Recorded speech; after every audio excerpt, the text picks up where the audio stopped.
Central AGS প্রার্থী, চাকসু নির্বাচন 2025। আমি শুভেচ্ছা বিনিময় করার শুরুতেই ব্যাপক সাড়া পাচ্ছি। যেখানে যে হলে যাচ্ছি সে হলের শিক্ষার্থীরা উচ্ছ্বসিত।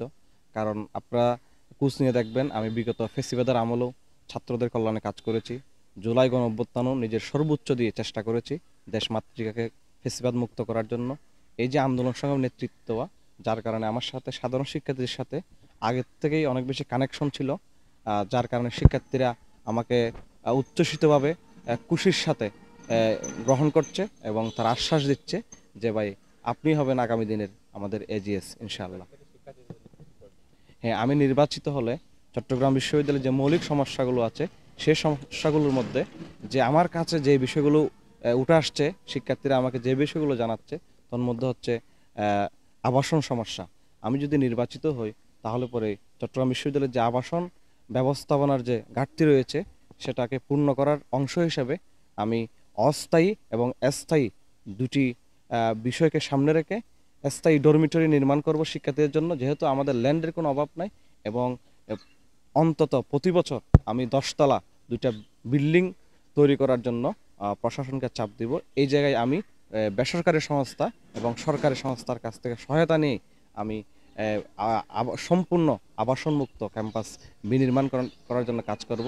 এবং এর আগে এর আগে আবাসন আবাসন সম্পূর্ণ আবাসন সম্পূর্ণ আবাসিক বিশ্ববিদ্যালয় আমি গড়ে তোলার জন্য চেষ্টা করব।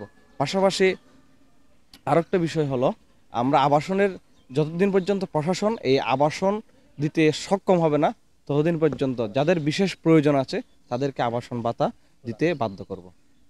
আরও যে সমস্যা রয়েছে বর্তমান, এটা তো বললাম আমি একটা আবাসন সংক্রান্ত। আরেকটা বিষয় যেটা দরকার সেটা হলো, আমরা এখানে ক্যাম্পাসে আসছি পড়াশোনা করার জন্য, সেই হিসাবে আজকে আমাদের যে ঘাটতিটা আমরা পরিলক্ষিত করছি সেটা হলো যে আমাদের সেন্ট্রাল লাইব্রেরি এটা সংস্কার করতে হবে এবং হলগুলোতে যে লাইব্রেরিগুলো রয়েছে সেগুলো সংস্কার করে আধুনিক মানে উন্নীত করতে হবে।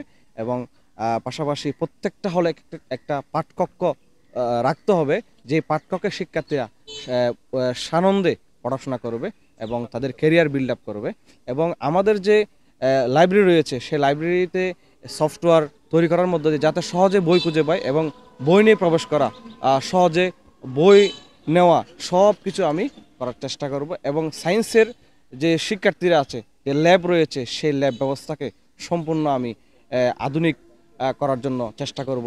নতুন সরঞ্জামের সরবরাহ সহ প্রত্যেকটা বিষয়ে যাতে ল্যাব কি হয় আধুনিক মানের হয়, যাতে আমাদের শিক্ষার্থীরা গবেষণা করার মধ্য দিয়ে বহির্বিশ্বের কাছে বাংলাদেশে উপস্থাপন করতে পারে। ধন্যবাদ।